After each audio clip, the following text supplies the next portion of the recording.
Stăpâne, Doamne, Dumnezeul nostru, izvorul cel nesecat al îndurărilor, noianul cel nepătruns al iubirii de oameni, adâncul cel nemăsurat al îndelungatei răbdări și al bunătății, care aduci multe feluri de bătăi și de răni asupra neamului omenesc spre folosul lui, prin marea ta iubire de oameni, pentru ca neînfrânarea și pornirea noastră spre păcat, fiind stăpânită ca de un frâu de frica ta cea dumnezeiască, să nu se pornească împotriva chipului cel dumnezeiesc, nici să bagiocorească firea cea aleasă a sufletului nostru. Oprește-te, rugăm, această armă ascuțită și neașteptată a morții, adusă asupra firii noastre, ca să nu ne împuținezi mai mult decât pe toate neamurile, nici să ne dai spre bagiocură vrăjmașilor celor care lucrează cu mintea și celor care lucrează cu simțurile. S-au pustiit cetățile, s-au stricat târgurile, praznicile cele sfințite și slujbele și frumusețea cântărilor dumnezeiești în bună parte au tăcut. Case frumoase și mari, după cum zice Scriptura, au pierit și nu este cine să locuiască în ele. Frică și cutremur a venit peste noi și negura întunecată acestei morți înfricoșătoare ne-a acoperit pe toți. Nu apucăm, Stăpâne, noi, rudele, să jelim pe cei răposați, precum este obiceiul, ca și venit sfârșitul nostru și căutăm pe alții care să ne jelească și suntem dați aceleiași gropi de obște. Noi, cei vii și văzuți, nu mai socotim că suntem vii de frica acestei bătăi înfricoșătoare. Nu ne mai încredem nici în noi înșine, bănuind fiecare din noi, care în sine semnul și rana morții, și înainte de moarte, cumplit de frica morții, murim. Aceasta este plata răutății noastre, acesta este sfârșitul cel cuvenit faptelor noastre viclene și necurate. Acestea sunt isprăvile cele rele ale desfrânării, ale nedreptății și ale călcării noastre de jurământ. Acest șarpe cu 3 capete, înfingând în noi dinții săi cei veninoși, ne-a adus această stricăciune și această moarte, după cum zice Scriptura. Pentru aceasta vine mânia lui Dumnezeu peste fiii neascultători, pentru care nu putem nici ochii minții să-i ridicăm, nici să ne rugăm curat ca să dobândim mila ta, fiecare din noi fiind apăsat de greutatea cugetului, ca de niște obezi de fier. Dar nu ne părăsi pe noi cu totul și pentru numele Tău cel sfânt nu strica așezământul Tău, ca să nu fim lipsiți de vremea pocăinței și a întoarcerii noi ticăloșii. Știm că și această bătaie de moarte cu iubire de oameni ai adus-o pentru că, de multe ori făgăduind pocăință și de multe ori mințind, ne-am osândit spre tăiere ca și smochinul cel neroditor. Dar mai ai încă răbdare, ca un lucrător iubitor de oameni care nu voiește moartea păcătosului, ci să se întoarcă și să fie viu. Cel care ai poruncit ca de 70 de ori câte 7 să iertăm păcatele fraților, care poți din pietre tari și neroditoare să ridici fiii lui Avraam, pentru că numai ție sunt cu putință toate cele ce sunt la oameni cu neputință, Stăpâne, iubitorule de oameni, ca și prin noi, în neam și în neam, să se slăvească preasfânt numele Tău, al Tatălui și al Fiului și al Sfântului Duh, acum și pururea și în vecii vecilor. Amin. Domnului să ne rugăm, Doamne miluiește! Am greșit, fără de lege am făcut, n-am făcut dreptate înaintea Ta, prea bunule Stăpâne, am călcat poruncile Tale cele mântuitoare și făgăduințele noastre cele sfințite, pe care le-am făcut la Sfântul Botez înaintea marelui Tău jertfelnic și înaintea îngerilor și a oamenilor. Ne-am lepădat de înfricoșătorul sânge al legii prin care ne-am sfințit, socotindu-l lucru de nimic și înjosind harul Duhului și nebăgând în seamă înfierea cea înfricoșătoare și mai presus de fire. Toată Scriptura și legea cea dumnezeiască și învățătura cea însuflată de Dumnezeu au fost socotite de noi ca sunet deșert și vorbe lipsite de fapte. Noi, ticăloși, purtăm numai cu numele și în vorbe cinstita Evanghelie și adevăratul creștinism. Mâinile noastre s-au nevoit spre toată răpirea și lăcomia. Picioarele au fost grabnice și îndrăznețe spre toată nedreptatea și răutatea, gata a merge și a călca partea fraților și a mânca pe săraci. Am făcut gura, organul sfintelor rugăciuni și al cuvintelor, organ de toată rușinea și vorba nebunească, de călcare de jurământ și de clevetire. Ochii noștri și toate simțirile noastre peste măsură le-am umplut de desfrânare și de toată necurăția. Mintea care împărățește în noi, adică sămânța cea dumnezeiască, am înjosit-o și mădularele tale, Hristoase, le-am făcut mădularele desfrânării și în loc de biserici ale lui Dumnezeu ne-am făcut locașuri de stricăciune și de necurăție. Pentru aceasta, prea bunule stăpâne, noi, ticăloși spre mânie, am întors marea ta iubire de oameni. Mulțimea afacerilor tale de bine nebunește am înlocuit-o cu pedeapsă, căci de vreme ce nici prin cele bune ale noastre și nici prin bolile celor de aproape nu ne-am făcut mai buni, cu dreptate am pornit singuri asupra noastră această certare dreaptă și bătaie. Dar nu cu iuțimea ta să ne mustri pe noi, nici cu mânia ta să ne pedepsești pe noi, Doamne. Ție unuia am greșit, dar ție unuia ne și închinăm și cu inimă umilită aducem ție mărturisire ca o jertfă curată.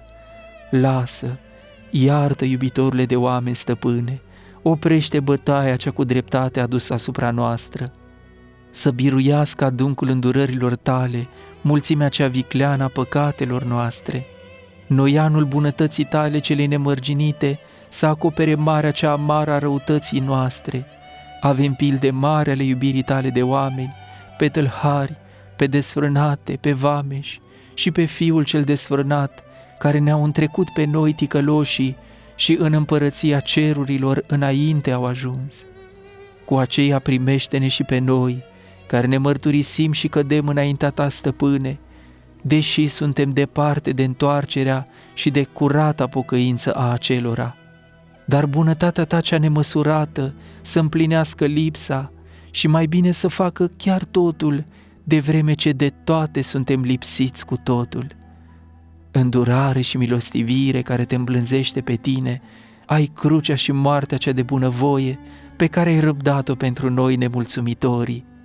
Luptele apostolilor, sudorile cuvioșilor, sângele mucenicilor și mai înainte de toate, ai nădejdea și mântuirea cea deopște a tuturor, pe născătoarea de Dumnezeu, care mai presus de fire te-a născut, ale căror rugăciuni, cu iubire de oameni primindu-le, din nevoia aceasta de acum și de chinul cel veșnic ce va să fie, să ne izbăvești pe noi.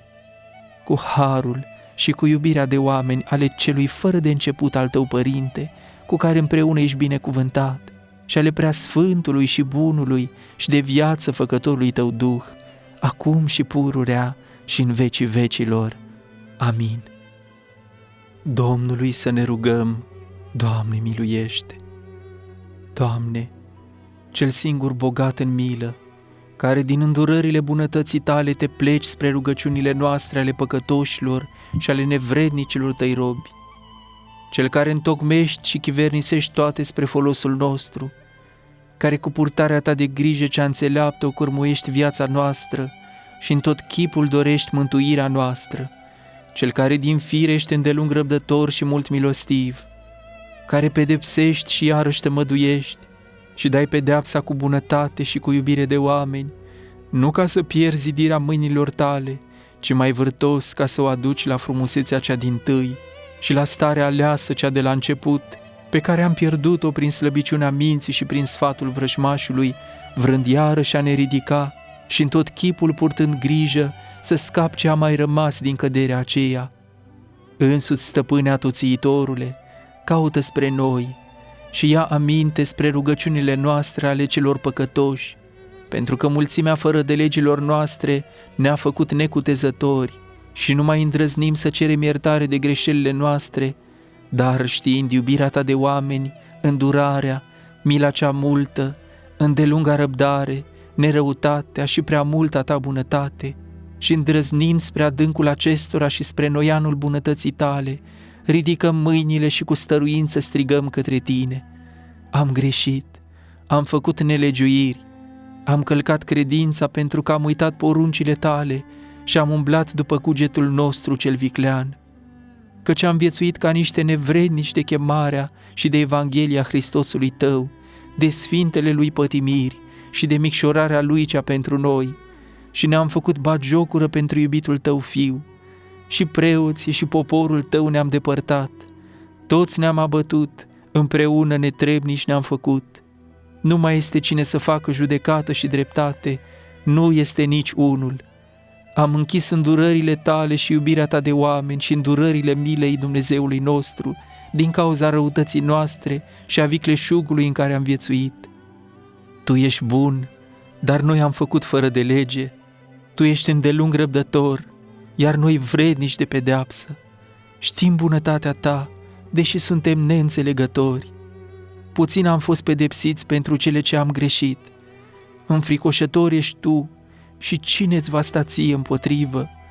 Cu tremur de la tine de va cuprinde munții, cine va sta împotriva brațului tău? De vei închide cerul, cine îl va deschide? De vei încuia izvoarele, cine va putea suferi? Ușor este înaintea ochilor tăi a face săraci și a îmbogăți, a învia și a omorâ, a răni și a tămădui, și orice vei vrea tu este lucru de săvârșit. Tu te-ai mâniat, iar noi am greșit, zicea unul din cei de demult căutând îndreptățire, iar nouă, dimpotrivă, ne este vremea să zicem, noi am greșit, iar tu te-ai mâniat. Pentru aceasta ne-am făcut ocară vecinilor noștri, ai întors fața ta și de necinste ne-am umplut. Ci încetează, Doamne, iartă, Doamne, milostivește-te, Doamne, și nu ne da pe noi morții pentru fără de legile noastre, căci noi suntem poporul tău și toiagul moștenirii tale. Ceartă-ne pe noi, însă cu bunătate, iar nu cu mânia ta, ca să nu ne împuținezi pe noi și să fim mai urgisiți decât toți câți locuiesc pe pământ, pentru că mila ta este mai presus de cuvânt și iubirea ta de oameni neajunsă și bogăția bunătății tale neîntrecută. Pentru aceasta îndrăznim, cu stăruință ne rugăm și cu umilință cerem plecând genunchii inimilor noastre. Încetează bătaia mâniei tale, așa precum de demult, în zilele lui David, ai încetat bătaia față de poporul tău, cu toate că noi nu arătăm asemenea pocăință. Dar tu, ca un prea bun, oprește mânia ta, îmblânzește iuțimea ta cea dreaptă și dă sănătate celor ce pătimesc, bolnavilor tărie, iar pe cei sănătoși îi ocrotește. Toată boala și toată neputința depărtează de la poporul tău, pe toți îi ferește de această primejdie cumplită a molii mei, păzindu-i nebântuiți de orice boală vătămătoare și păstrându-i cu mâna ta cea atotputernică, nesupărați de orice chinuire cumplită și tulburare pierzătoare, căci în adevăr iuțimea mâniei tale a cuprins pe toți și i-a tulburat. Și chiar de nu ne-am întoarce cu totul de la vicleșugurile noastre, izbăvește-ne pe noi pe toți de sfatul rău și ne dă să-ți mulțumim pentru toată facerea de bine. Pentru rugăciunile celei ce fără de prihană te-a născut pe tine, ale preacuratei născătoarei de Dumnezeu și pururea Fecioarei Maria, cu folosințele sfinților și dumnezeieștilor îngeri și ale tuturor sfinților, că Tu ești izvorul milei și adâncul de nepătruns al milostivirii, și Ție slavă înălțăm, împreună și celui fără de început al Tău Părinte, și prea Sfântului și Bunului și de viață Făcătorului Tău Duh, acum și pururea și în vecii vecilor. Amin. Domnului să ne rugăm. Doamne, miluiește! Doamne, Dumnezeul nostru, Cel ce ești bogat în milă și cu purtarea Ta de grijă cea înțeleaptă o cârmuiești viața noastră, ascultă rugăciunea noastră, primește pocăința noastră pentru păcate, oprește noua boală molipsitoare, precum ai încetat pedepsirea poporului Tău în vremea regelui David.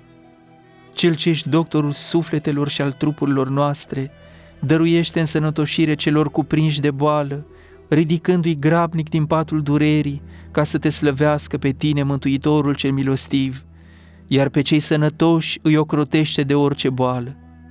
Binecuvintează, întărește și păzește, Doamne, cu harul Tău, pe toți cei care cu iubire de oameni și jertfelnicie îi îngrijesc pe cei bolnavi la casele lor sau în spitale.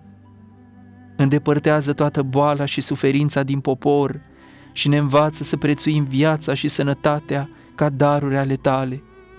Dăruiește-ne, Dumnezeule, pacea ta și umple inimile noastre de credință neclintită în ocrotirea ta, de nădejde în ajutorul tău și de dragoste față de tine și față de aproapele, că al tău este a ne milui și a ne mântui pe noi, Dumnezeul nostru, și ție slavă înălțăm, Tatălui și Fiului și Sfântului Duh, acum și pururea și în vecii vecilor. Amin.